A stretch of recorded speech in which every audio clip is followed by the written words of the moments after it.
وہ لوگ اپنے عقیدوں کی اصلاح کریں جو کہتے ہیں نبی کے پاس کوئی اختیار نہیں۔ اللہ نے اپنے محبوب صلی اللہ علیہ وسلم کو یہ اتنے اختیارات دیے ہیں، جس کے لیے جو چاہیں فیصلہ فرما دیں۔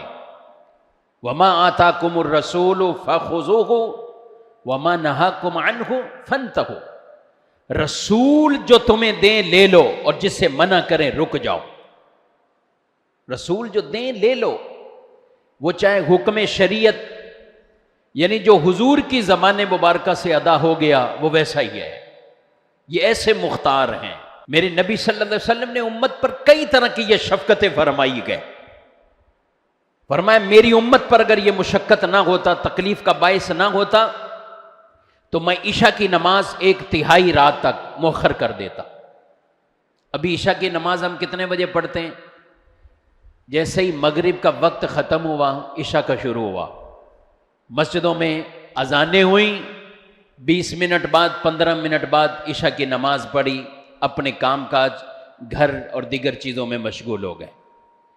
لیکن حضور کی ایک دل کی تمنا تھی کہ اگر میری امت پر لیکن مشقت فرمایا یہ نہ ہو جائے، ورنہ میں اسے رات کے تہائی حصے میں، یعنی اگر رات بالفرض 9 گھنٹے کی ہو تو پہلے 3 گھنٹے گزرنے کے بعد پھر حضور چاہتے کہ اس وقت عشاء ہو، لیکن ہم شروع سے ہی پڑھتے ہیں، جیسے ہی عشاء کا ٹائم شروع ہوا پڑھ لی۔ سبحان اللہ، یہ رحمت فرمائی۔ امت پر مشقت کا ڈر نہ ہو تو ارشاد فرمایا کہ میں ہر وضو کے ساتھ مسواک ان پہ لازم کر دیتا۔ لیکن ہر وقت ظاہر ہے، آج اگر دیکھیں کہ اگر مسواک کے بغیر وضو پورا نہ ہوتا تو جو ہماری ابھی کنڈیشن ہے، تو یہاں اگر سینکڑوں بیٹھے تو ہم خود سوچ لیں کہ کتنے وضو ہمارے ٹھیک ہوں گے، کتنے ٹھیک نہیں ہوں گے۔ تو حضور اسلام نے سنت باقی رکھی اپنی، لیکن اسے فرض نہ فرمایا۔ جو وضو کے فرض ہیں ادا کریں، اور جو وضو سنت کے ساتھ ہے، سبحان اللہ، نور علی نور ہے، ثواب کا کام ہے، اور بالخصوص سنت مؤکدہ ہیں، ان کو بالخصوص ترک کرنے کی اجازت نہیں ہوتی، وہ وضو کی سنتیں بھی وہ پوری کریں۔ تو یہ حضور اسلام کے اختیارات ہیں، چاہتا یہ فرما، چاہتا یہ کر دے۔ لیکن جو لوگ یہ عقیدہ معاذ اللہ بنا کے بیٹھ گئے کہ نبی کو کوئی اختیار نہیں، معاذ اللہ ثم معاذ اللہ، کہ نبی کو کوئی اختیار نہیں۔ ایک شخص بارگاہ رسالت میں حاضر ہوا، آ کے کہنے لگا کہ میں اسلام لاؤں گا لیکن نمازیں 2 پڑھوں گا، نمازیں 2 پڑھوں گا اور نہیں پڑھوں گا۔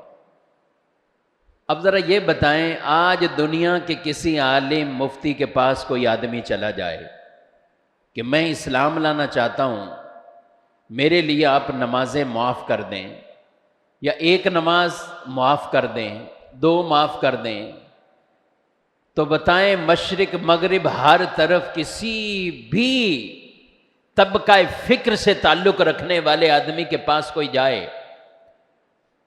کسی بھی سلسلے سے متصل کوئی آدمی اس کے پاس جائے، دنیا کے کسی ملک میں جائے، اس کو کوئی عالم نہیں کہہ سکتا کہ ٹھیک ہے میں قبول کرتا ہوں اور میں تجھے معاف کرتا ہوں، تو اسلام لے آ۔ اسے کہا جائے گا اسلام لے آ۔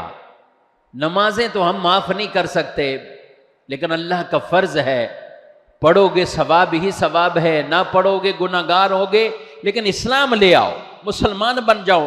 ہمارے پاس اختیار نہیں ہے کہ ہم معاف کر سکیں، ہم نہیں معاف کر سکتے، لیکن اسلام لے آؤ، ہم اسے یہی کہیں گے۔ اب ذرا یہ بتائیں، حضور اسلام کے بارگاہ میں آدمی آ رہا ہے اور آ کر کہتا ہے کہ میں اسلام لاؤں گا، شرط یہ ہے نمازیں 2 پڑھوں گا، بقیہ معاف کریں۔ بقیہ نہیں پڑھوں گا۔ میرے نبی کو اللہ نے اختیار دیا ہے، اسی وجہ سے حضور نے اسے قبول فرمایا، فرمایا تیرے لیے 2 نمازوں کی اجازت ہے تو مسلمان ہو جا۔ حضور جانتے تھے یہ 2 ہی پڑھنے والا بن جائے گا تو اس کے دل میں ایسی بات آنی ہے 5 نمازیں پڑھنے شروع ہو جائے گا، پڑھ تو نہیں، نماز پڑھنے لگ جائے گا۔ لیکن حضور نے اپنے اختیارات سے فرمایا کہ 2 ہی پڑھ لو، اور مسلمان کر دیا اس کو، اسلام لے آئے گا۔